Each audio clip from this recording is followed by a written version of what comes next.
जय हिंद, नमस्ते। I am Abhishek. I welcome all of you to last mile education. किताब express में हम लोग एक स्पेशल बुक के बारे में बात कर रहे हैं जिनका नाम है विंग्स ऑफ फायर, डॉक्टर कलाम की ऑटोबायोग्राफी। ये खुद से लिखे हुए हैं। तो आप अगर वीडियो के पार्ट 1 नहीं देखे हो तो जाकर देख लो, लिंक दिया हुआ है डिस्क्रिप्शन में। अगर देख लिए हो तो प्लीज इस वीडियो को शेयर करो कुछ स्टूडेंट्स के साथ और कुछ एनर्जेटिक इंथुजियास्टिक पीपल के साथ जो अपने लाइफ को चेंज करना चाहते हैं कुछ अच्छे थॉट्स से। तो इस बुक में हम लोग बात कर रहे हैं कि इनका बचपन कैसे बीतता है, कितना स्ट्रगल रहता है, स्कूल कॉलेज के बाद ये कैसे एयरफोर्स के लिए जाते हैं और वहां पे इनको एडमिशन, वहां पे ये सेलेक्ट नहीं हो पाते हैं। फिर ये डिफेंस मिनिस्ट्री में ज्वाइन करते हैं, वहां के बाद इसरो में काम करते हैं और फिर इनको रॉकेट इंजीनियर के पद पर नियुक्ति मिलती है। विक्रम साराभाई देते हैं इनको। इसके बाद हम लोग ये देखे थे कि एसएलवी का लॉन्च कैसे फेल होता है और कैसे ये उदास होकर, परेशान होकर अपने रूम में जाकर सो जाते हैं। और फिर कुछ दिनों के बाद एसएलवी के रीलॉन्च का डेट एक रखा जाता है, फिर से लॉन्च होता है एसएलवी। इस बार डेट है 18 जुलाई 1980। अब लॉन्च के एक दिन पहले न्यूज़पेपर में क्या आता है, बड़ा फनी रहता है, कार्टूनिस्ट लोग छापता है कि project director is missing out, if you see him please contact ISRO. ISRO उनको खोज रहा है, प्रोजेक्ट डायरेक्टर कहीं खो गया है, गुम हो गया है। एक कार्टूनिस्ट छाप रहे हैं कि lack of fuel, due to lack of fuel ignite नहीं हो पा रहा है, जल नहीं पा रहा है हमारा रॉकेट, इसलिए मेरे दुकान से आप फ्यूल लेकर जाओ या किसी पेट्रोल पंप से आप फ्यूल लेकर जाओ, पहले उसमें फ्यूल डालो। पूरी देश की निगाहें हमारे इसरो पे थी कि आज एसएलवी लॉन्च होने वाला है और देश हमारा इस कंडीशन में था कि उनके डिफिकल्टीज को अप्रिशिएट नहीं कर रहा था। किस दौर से साइंटिस्ट हमारे गुजर रहे हैं, हम लोग को बस सफलता चाहिए था, सफलता चाहिए था। और इन लोगों का तो वर्षों का हार्ड वर्क था, 7, 8, 10 साल से इस प्रोजेक्ट पे काम चल रहा था। तो अल्टीमेटली वो दिन आ गया 18 जुलाई 1980। स्टेज 1 सफल। आई थिंक 26 मीटर लंबा हमारा वो रॉकेट था और बहुत ही बेहद विशाल रॉकेट था। स्टेज 1 सफल हो जाता है, सक्सीड करता है। स्टेज 2 वो भी सफल, स्टेज 3 वो भी सफल। जब स्टेज 4 आता है, ये डॉक्टर कलाम स्टेज 4 की जिम्मेदारी इनको मिलती है। स्टेज 4 को तो सफल होना ही था, तो स्टेज 4 भी सफल होता है। उसके बाद 10 से 12 मिनट के बाद जो रोहिणी सैटेलाइट होता है वो अर्थ के लोअर ऑर्बिट में चला जाता है और फिर डॉक्टर कलाम अनाउंसमेंट करते हैं कि I am speaking project director of SLV, please stand for an important announcement, our mission has been succeeded. हमारा जो मिशन है वो सक्सेसफुल हो गया है। अब सारे लोग इनको अपने कंधे पर उठाकर और बहुत ज्यादा सेलिब्रेट करते हैं और बहुत ही न्यूज अच्छा माहौल हो जाता है, जैसे कि रेडियो, न्यूज़पेपर और न्यूज टीवी जो भी दूरदर्शन उस समय पर था वो पूरा भर जाता है हमारे इसरो के न्यूज से। उसके बाद प्रधानमंत्री कांग्रेचुलेट करती हैं, उस समय पर इंदिरा जी हमारी प्रधानमंत्री थी। और फिर इनके लिए वो हैप्पी और सैड दोनों मोमेंट रहता है। हैप्पी क्यों? क्योंकि इतने वर्षों के मेहनत के बाद पहली बार हमारा मिशन सफल होता है। और सैड क्यों?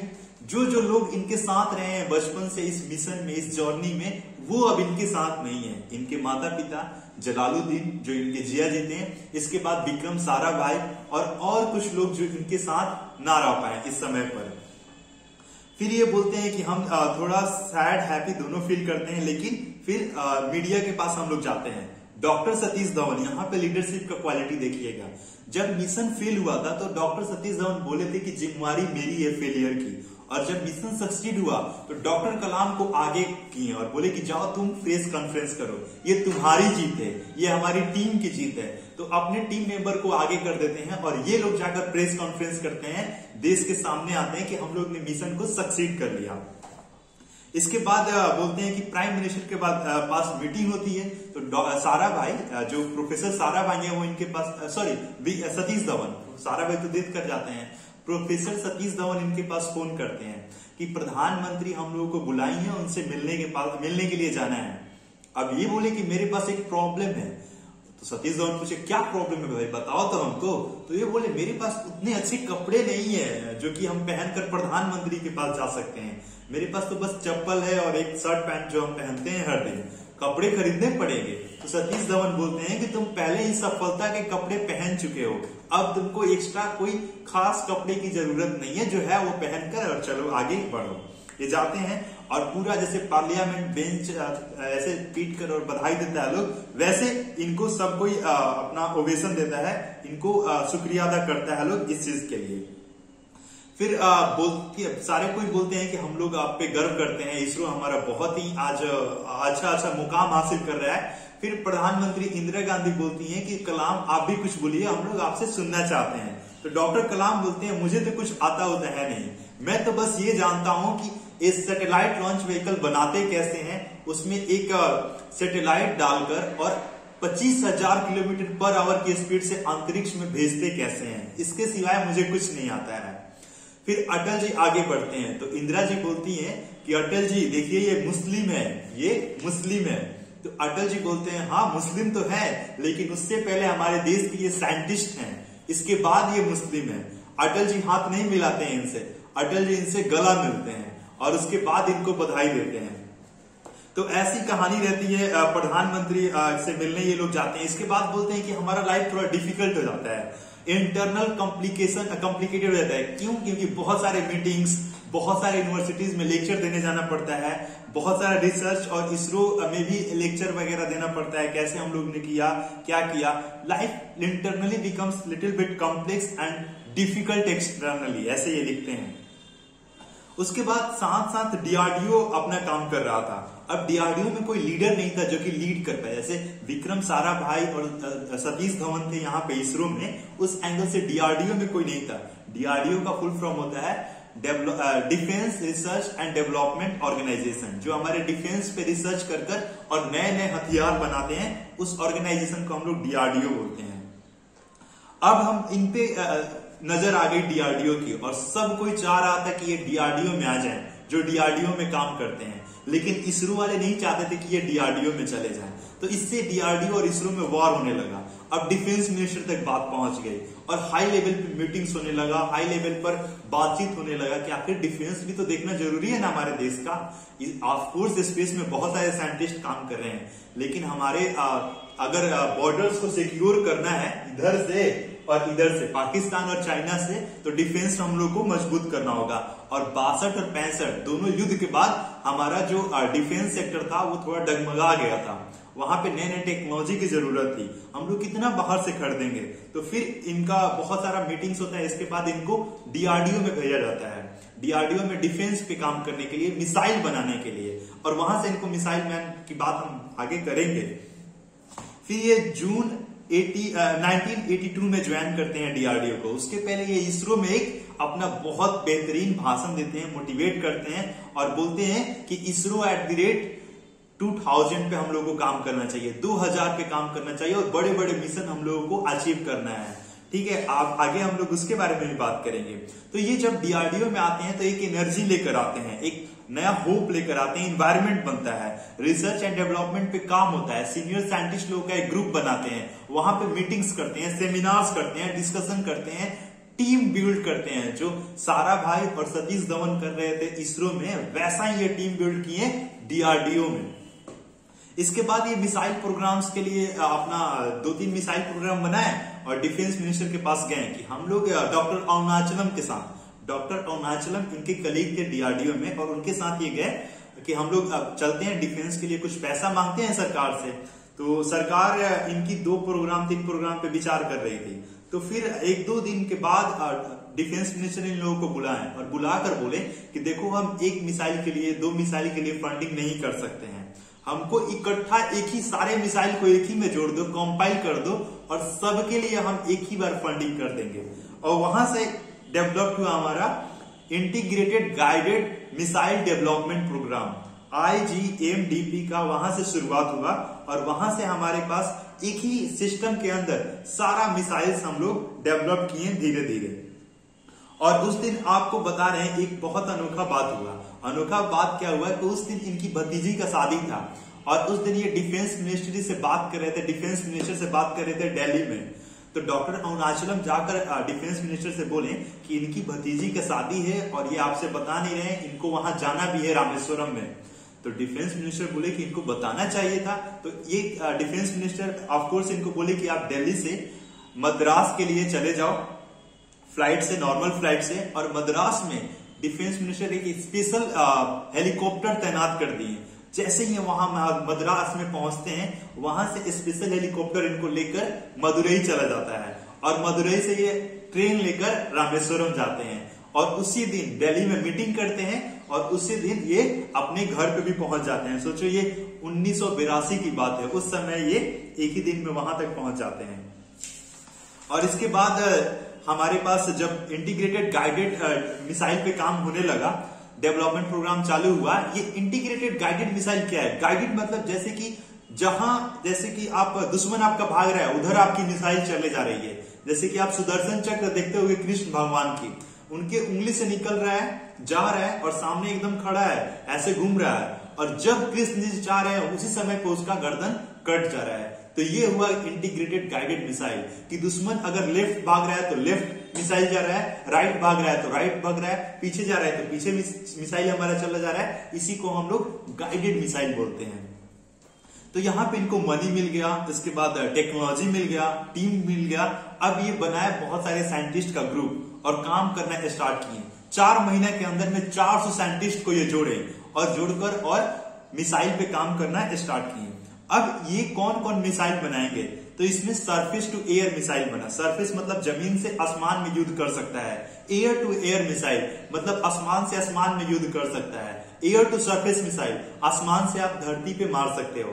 तो इतने सारे मिसाइल के वेरिएंट्स, तो सबका नाम दिए। पहले का नाम पृथ्वी, जो सरफेस से सरफेस मिसाइल था, पृथ्वी। फिर त्रिशूल, जो शंकर जी का त्रिशूल है ना, उस पे ये त्रिशूल नाम दिए। फिर आकाश, जो आसमान में वार कर सकता है। उसके बाद नाग, शंकर भगवान की कोबरा पे, नाग पे ये नाम दिए। और लास्ट और सबसे मोस्ट इंपॉर्टेंट और सबसे पावरफुल और सबसे इनका फेवरेट मिसाइल अग्नि। उसी के नाम पर ये बुक भी है, विंग्स ऑफ फायर। जो अग्नि है हमारे अंदर, जो आग है, उसको जलाना है और इस नाम पे ये अग्नि देते हैं। जो 5 तत्व में जाकर लास्ट में हम लोग को अग्नि में ही तो मिल जाना है। जो हमारा बॉडी है कहां जाकर मिलेगा? अग्नि में ही जाएगा, खत्म होगा। और ये 5 मिसाइल के जो हेड हैं, उनका नाम दिए 5 पांडवों पे। अर्जुन, भीम, नकुल, सहदेव। उसके बाद जो भी 5 पांडव लोग हैं उनपे ये नाम देते हैं और नाम देकर और ये बोलते हैं कि आज हम 5 प्रोजेक्ट डायरेक्टर्स बनाए हैं, कल ये 25 बनाएंगे, 25 से वो 125 बनाएंगे। ऐसे ही हमारे देश में नए लीडर्स और प्रोजेक्ट डायरेक्टर्स आते रहेंगे। हम लोग को यूथ को लीडर बनाना होगा। अभी हम लोग स्टूडेंट बना रहे हैं, इससे हम लोग आगे बढ़कर लीडर बनाना होगा। तब तक 1984 में डॉक्टर ब्रह्म प्रकाश की डेथ हो जाती है। आपको याद होगा ये सीनियर साइंटिस्ट थे और डॉक्टर ब्रह्म प्रकाश जब ये SLV फेल हुआ था तो इनके आकर कंधे पर हाथ रखकर और बोले थे कि चलो लंच कर लेते हैं, और इनको बड़ा वो टच किया था वो मोमेंट। उसके कुछ ही दिन बाद इंदिरा गांधी जी का डेथ हो जाता है। इंदिरा गांधी जी का डेथ इनको शॉक कर देता है, क्योंकि कुछ ही दिन पहले वो DRDO में विजिट करने के लिए आती हैं और सब कुछ देख कर जाती हैं, तो ये इनको हिला देता है अंदर से। फिर उसके बाद राजीव गांधी प्रधानमंत्री बनते हैं, वो भी विजिट करते हैं DRDO को, सब कुछ सही होने लगता है, जाने लगता है। तो ये बताते हैं जो हम DRDO में काम कर रहे थे तो वो अकेले DRDO काम नहीं कर रहा था। 12 एकेडमिक इंस्टीट्यूट्स, हमारे जो IITs इंस्टीट्यूट्स हैं वो मिलकर काम करते हैं, जो यूनिवर्सिटीज हैं वो मिलकर काम करती हैं। 30 laboratories out of DRDO 30 laboratories में काम कर रहा था। उसके बाद इसरो भी मिलकर कभी कभी काम कर रहे थे लोग। उसके बाद 50 प्रोफेसर, जो बड़े बड़े प्रोफेसर होते हैं, वो भी अपने अपने तरीके से हेल्प करते हैं हमारे डिफेंस सेक्टर को बनाने में। 100 रिसर्च पीपल, जो रिसर्च करते हैं डिफरेंट टॉपिक्स पे, PhD करते हैं, 100 वो लोग काम कर रहे थे। और इसके बाद जाकर हम लोग DRDO में सफलता पा पाए, बहुत सारे मिसाइल्स बना पाए। ये बोल रहे हैं अगर आपको सफल होना है तो पहले अपना गोल डिसाइड करो कि आपको करना क्या है अपने जीवन में, आपको कौन सा लक्ष्य हासिल करना है। उसके बाद पॉजिटिव थिंकिंग करो, हमेशा पॉजिटिव सोचो उस गोल के बारे में कि क्या होगा अगर हम ऐसे कर लेंगे, वैसे कर लेंगे, या सफल हो जाएंगे तो कितना ज्यादा बेहतर होगा। उसके बाद विजुलाइज करो, आप पावर ऑफ विजुअलाइजेशन, आप सोचो उसके बारे में, वो दिमाग में इमेज बनाओ, थॉट वो चलना चाहिए। इसके बाद believe in your self, believe in your power and believe in your Cosmos, जो भी एनर्जी है उसमें आप बिलीव करो, फिर ये मिशन जरूर से जरूर सक्सीड होगा।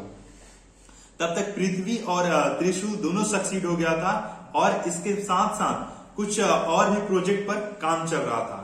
अग्नि के लिए 500 साइंटिस्ट काम कर रहे थे। तब तक एक बहुत ही सुंदर इनको न्यूज मिला कि 1981 में इनको भारत रत्न नहीं, पद्म भूषण से सम्मानित किया जाएगा। इसके पहले ही इनको न्यूज मिला था, तो पद्म भूषण से सम्मानित किया जाएगा। तो वहां पर ये बहुत एक अच्छा स्मृति बताते हैं कि क्या मैं कर रहा था जब पद्म भूषण का न्यूज मिला।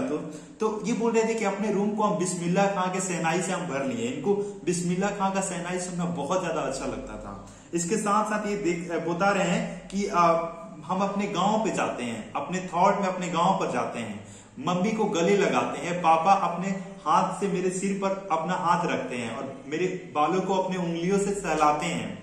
जो पंडित जी थे, जो शास्त्री जी थे, पाक्षी लक्ष्मण शास्त्री, वो मेरे को तिलक लगाते हैं, विजय का तिलक लगाते हैं। जलालुद्दीन होते हैं, वो जाकर गली में न्यूज बताते हैं कि कलाम को पद्म भूषण मिला हुआ है। और जो इनकी बहन जोहरा होती है, वो मिठाई बनाती है और जलालुद्दीन सब में ये मिठाई बांटते हैं। बोल रहे हैं कि इतना सुंदर दृश्य मेरे सामने सारा कुछ आ गया कि हम प्रफुल्लित हो गए उसमें। और फिर हम आते हैं हम लोग यहाँ पर कि अग्नि का बारी आ गया टेस्ट करने का। 20 अप्रैल 1989 को डेट रखा गया अग्नि का ये करने के लिए, टेस्ट करने के लिए। अब जब मिसाइल टेस्ट होता है तो गांव आसपास के खाली करा लिए जाते हैं, कहीं गांव पे फायर ना हो जाए, क्योंकि वहां पे वो टेस्ट हो रहा है, पहली बार उसको जांचा जा रहा है। समझ रहे हो ना? एवरीथिंग वाज डिप्लॉयड, सब कुछ डिप्लॉयड हो गया था। फॉरेन प्रेशर था कि आप अग्नि को टेस्ट नहीं कर सकते हो, लेकिन सरकार एकदम पर्वत बनकर साथ खड़ी थी, अड्डी के एकदम खड़ी थी सरकार। फिर टाइम स्टार्ट हुआ, टाइम होता है ना T20 टाइम 19, 18, 13 ऐसे करते हुए जब 14 सेकंड बच गया, तब तक बहुत सारा होल्ड बटन का आने लगा इंफॉर्मेशन। तो प्रोजेक्ट को अबॉर्ट करना पड़ा, मतलब प्रोजेक्ट को स्टे करना पड़ा, होल्ड करना पड़ा, रोक देना पड़ा। फिर कार्टून्स छपने लगे न्यूज़पेपर्स में, प्रेस कार्टून्स छपने लगे कि अरे वो प्रेस बटन को दाबना ही भूल गया था लोग। उसके बाद दूसरा हिंदुस्तान टाइम्स बोल रहा है कि एक नेता है, बहुत सारे लोगों को समझा रहा है कि घबराने की बात कोई नहीं है, ये बहुत ही नॉन वायलेंट मिसाइल है, ये किसी को कोई हर्जा और हानिकारक नहीं करेगी। तो ऐसे ऐसे न्यूज़पेपर में होर्डिंग्स छापने लगा लोग। इसके बाद सेकेंड बार काम होता है इस पे, फिर से कुछ दिनों तक काम चलता है, कहाँ होल्ड मतलब बटन आए या फिर कौन कौन पॉइंट पे हम लोग डिस्टर्ब हुए। फिर 1 मई 1989 को डेट रखा जाता है नेक्स्ट ये करने के लिए, टेस्ट करने के लिए। तो उस समय पर T10 सेकंड जब आता है ना, जब 10 सेकंड टाइम बच रहा है, तो बहुत सारे होल्ड्स बटन स्टे करने के लिए इशारा कर रहे थे, डेंजर था। तो फिर वहां पर ये रोक दिया गया, होल्ड सिग्नल के बाद ये फिर पोस्टपोन कर दिया गया। और फिर कार्टून छपने लगे। इस बार तो द हिंदू ने भी कार्टून छापा, और द हिंदू ने ये कार्टून छापा कि बहुत सारे विलेजर्स बात कर रहे हैं आसपास में कि 1-2 बार ऐसा और होगा तो मेरा पक्का मकान तो बन ही जाएगा नेक्स्ट ईयर तक। मतलब ऐसे लोग विचार कर रहे थे अपने आप में और सोच रहे थे। अमूल दूध वाले ये बोल रहे थे कि अग्नि को ना अमूल दूध की बटर की जरूरत है, अग्नि को मेरी बटर की जरूरत है, मेरे यहां से बटर ले जाए और वहां पे अग्नि फायर हो जाएगा, टेस्ट सफल हो जाएगा। अब सारे लोग हताश हो गए। फिर ये कुछ दिन बाद 8 मई को बहुत सारे लोगों को इकट्ठा किए जो भी डीआरडीओ में काम करते थे। लगभग 2000 लोग काम करते थे। कहाँ 10, 20, 50 लोग थे स्टार्टिंग में, अब 2000 लोग काम कर रहे हैं। सारे लोगों को बैठाएं, एक एक आदमी को, और एक बहुत ही बड़ा मोटिवेशनल सेमिनार अरेंज किया, अपने से स्पीक किए, सारे लोगों को मोटिवेट किए और बोले कि इसी कुछ दिनों में, 1 महीना के अंदर ही हम लोग सफलतापूर्वक एकदम इसको सफल बनाएंगे इस मिशन को। फिर सारे लोग मोटिवेटेड हो जाते हैं और 22 में 1989 को अगला ये सफलता का डेट रखा जाता है। एक दिन पहले, लॉन्च के पहले फुल मून नाइट था, पूरी एकदम रात थी, सुंदर रात थी। और आपको पता ही है समुद्र के किनारे जब फुल मून नाइट होता है तो कितना सुंदर लगता है। अगर आप नहीं घूमे हो तो कभी जाना घूमने के लिए। एकदम ऊंची ऊंची लहरें उठती हैं समुद्र में और बहुत ही सुंदर दृश्य होता है जब मून समुद्र से बाहर निकल कर आता है। तो ये बता रहे हैं कि जो डिफेंस मिनिस्टर थे वो मेरे से पूछ रहे हैं, एक खामोशी को तोड़ते हुए उन्होंने पूछा कि डॉक्टर कलाम ये बताइए, कल अग्नि सफल होगी तो आप क्या चाहते हैं, आपको क्या चाहिए, आप क्या लेंगे मेरे तरफ से। तो डॉक्टर कलाम बोल रहे हैं मेरे पास तो सब कुछ है ही है, अब मेरे को चाहिए क्या। तो डॉक्टर कलाम ये बोलते हैं कि हम लोग ना 1 लाख प्लांट्स लगाएंगे। तो डिफेंस मिनिस्टर बोलते हैं हाँ आप अग्नि की सफलता के पहले धरती माता का आशीर्वाद लेना चाहते हैं, चलिए हम लोग कल 1 लाख प्लांट्स लगाएंगे। फिर आता है हमारा 22 मई 1989। इस दिन हम लोग लॉन्च करने के लिए जाते हैं, सब कुछ एकदम फिक्स हो जाता है। 5 साल की कड़ी मेहनत होती है इस लॉन्च के पीछे, इस टेस्ट के पीछे। अब यहाँ पर 3rd अटेम्प्ट होता है, 5 साल का भविष्य होता है, और इस बार ना पूरा हमारा देश एकदम आंख गड़ाए हुए बैठा था कि अग्नि को क्या होने वाला है, अग्नि इस बार जलेगा या फिर बस उस पर पानी फिर जाएगा। लॉन्च होता है, कुछ सेकंड में एकदम अग्नि का सफल ये होता है, टेस्ट होता है, और डॉक्टर कलाम को फिर से लोग कंधों पे उठा लेते हैं। डॉक्टर कलाम बोलते हैं ये अग्नि को सिर्फ एक मिसाइल मत मानो, ये हर एक भारतीय में जलता हुआ लौ है जो कि अग्नि के समान आकाश में अभी उड़ रहा है। तो फिर प्रधानमंत्री उस समय राजीव गांधी होते हैं, वो भी कांग्रेचुलेट करते हैं, बधाई देते हैं पूरे देश को और इनको भी। और अब तक हमारे पास 5-5 बड़े बड़े प्रोजेक्ट पे काम हो रहे थे और उसमें से बहुत सारे सफल हो गए थे। पृथ्वी, त्रिशूल, अग्नि, आकाश, नाग, और आज तो ये सारे हमारे पास अवेलेबल हैं और सब सफल है। फिर आता है 1990, 89 में ये सफल होता है। 1990 रिपब्लिक डे पे 26 जनवरी के एक शाम पहले ये बताते हैं कि इनको पद्म भूषण से सम्मानित करने की अनाउंसमेंट होती है सरकार की तरफ से। इनको और डॉक्टर अरुणाचलम को, जो इनके साथ काम करते हैं, और उनके 2 अदर कलीग्स को पद्म श्री दिया जाता है। पहली बार इतिहास में इतने सारे साइंटिस्ट को एक साथ अवार्ड मिल रहा था, तो ये बहुत ही सुनहरा मौका था साइंटिस्ट जगत के लिए, साइंस जगत के लिए। ये बोल रहे थे मेरे जीवन में कुछ खास बदलाव नहीं आया था, मेरा वही कमरा, वही 10x12 का कमरा, 2500 किताबें उस समय भी, 2500 किताबें अभी भी हैं, और कुछ बेंच टेबल जो है वो भाड़े के हैं मेरे पास, और मेरे पास जो भी कपड़ा था उस समय वही कपड़ा अभी भी है। बदलाव बस यही है कि ये कमरा उस समय पर त्रिवेंद्रम में था और आज इस समय ये हैदराबाद में है। बताते हैं कि सुबह में ये जो वेटर रहता है वो छाछ और इडली लेकर आता है और आंखों में एक छुपाई हुई स्माइल लेकर आता है कांग्रेचुलेशंस का। और उस समय इनको ये महसूस होता है क्या ये सब कुछ जो प्रेम, जो सद्भावना हम लोग इस देश में, अपने देश में पाते हैं, ये किसी और देश में पा लेंगे। पैसे के लिए तो बहुत सारे साइंटिस्ट विदेश चले जाते हैं, इनको भी नासा से ऑफर मिला था कि आप आ जाइए, आपको इतना हम देंगे, यहीं पे शादी करना है, यहीं पर सेटल हो जाना। लेकिन ये प्रेम मिल पाएगा, ये जो पद्म श्री, पद्म भूषण, पद्म विभूषण और भारत रत्न मिल पाएगा क्या जो अदर देश के नागरिक हैं। फिर ये बोलते हैं कि बहुत सारे रेस्पेक्ट और लव हमारे पूरे देश से मिलता है और हम सबको अपने अंदर से, दिल से थैंकफुल महसूस करते हैं। इसके बाद सिलसिला स्टार्ट होता है, इनको बहुत सारे doctorates in the science awards वगैरह मिलने लगते हैं यूनिवर्सिटीज से। 1990 में जादवपुर यूनिवर्सिटी इनको बुलाती है और इनको देता है ऑनरेट ऑफ डॉक्टर इन साइंस। और ये थोड़ा शर्मा जाते हैं, शर्मा इसलिए जाते हैं कि जिस यूनिवर्सिटी ने कुछ दिन पहले नेल्सन मंडेला को ये अवार्ड दिया था, वही यूनिवर्सिटी अब इस बार मुझे दे रही है। कहाँ नेल्सन मंडेला, कहाँ मैं। वो ह्यूमैनिटी के खिलाफ, मतलब ह्यूमैनिटी के लिए काम कर रहे हैं, फॉरेन इन्वेडर्स के खिलाफ काम कर रहे हैं और हम अपने देश के लिए काम कर रहे हैं। वो 27 साल जेल में रह गए और हम तो बस साइंस में काम कर रहे हैं। तो ये थोड़ा सा अपने आप को ये सीमित पाते हैं, छोटा पाते हैं, लेकिन बोलते हैं कि हाँ वो भी पैशन से काम कर रहे हैं अपने फील्ड में और हम भी पैशन से काम कर रहे हैं अपने फील्ड में। ये दोनों का हमारा सेम है। और कुछ ही दिन बाद 1991 में गल्फ वॉर स्टार्ट होता है। गल्फ वॉर आपको पता है, जो हमारी ये दुबई वगैरह रीजन है, इराक, ईरान वगैरह, इराक पे वॉर होता है। इराक वॉर को ही हम लोग गल्फ वॉर बोलते हैं। तो वहां पे यूएसए और इराक में वॉर होता है।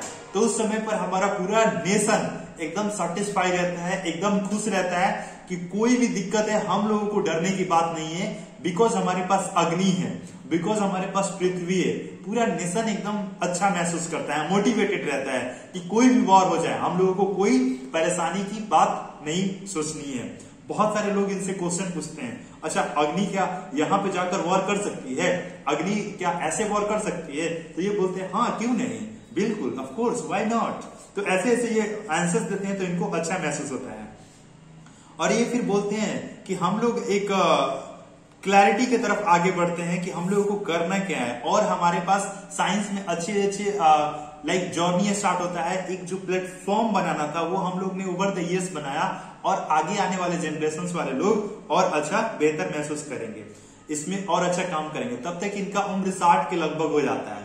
अब ये रिटायरमेंट के बाद सोचते थे कि एक हम स्कूल खोलेंगे, एक स्कूल अपने दोस्त के साथ मिलकर खोलेंगे, लेकिन गवर्नमेंट इनको रिटायर ही नहीं करता है, बोलता है आप रिटायर अभी नहीं होगे, और स्कूल खोलने का इनका जो सपना होता है वो अभी रुक जाता है कुछ दिनों के लिए। गरीब बच्चों के लिए एक स्कूल खोलना चाहते थे।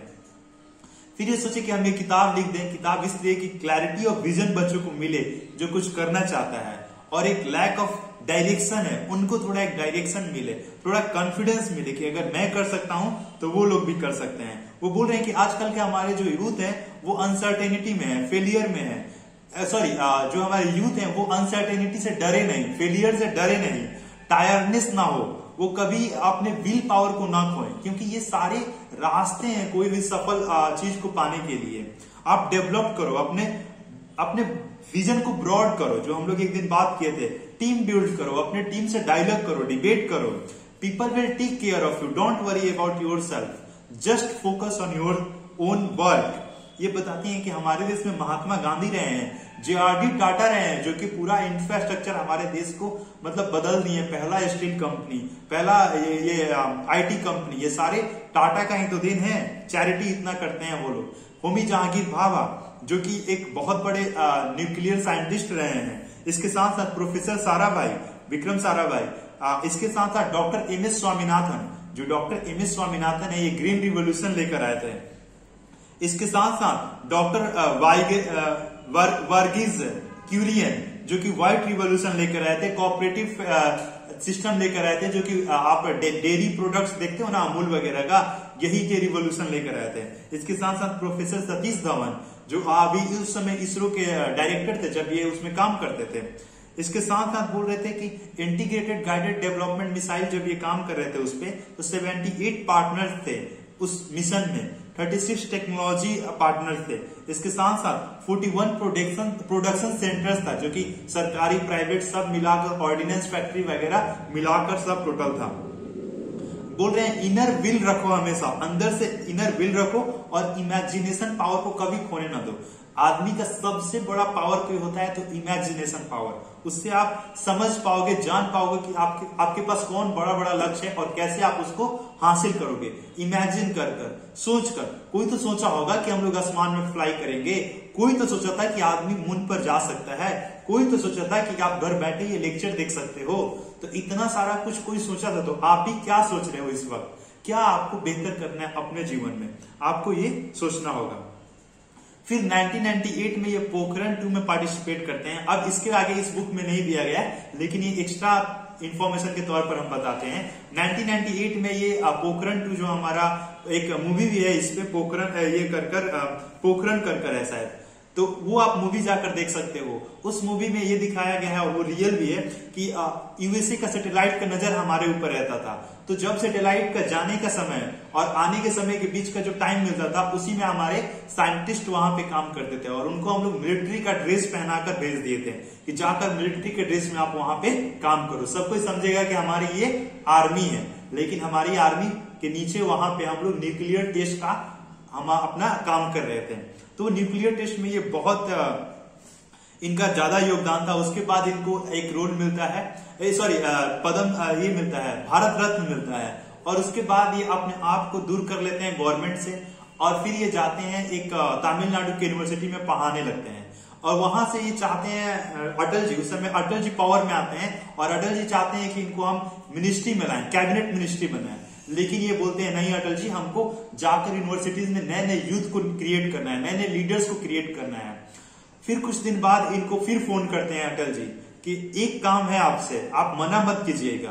तो फिर बोलते हैं क्या? तो बोलते हैं कि आप भारत के राष्ट्रपति बनिए। उस समय अटल जी प्रधानमंत्री होते हैं और बोलते हैं आप राष्ट्रपति बनिए।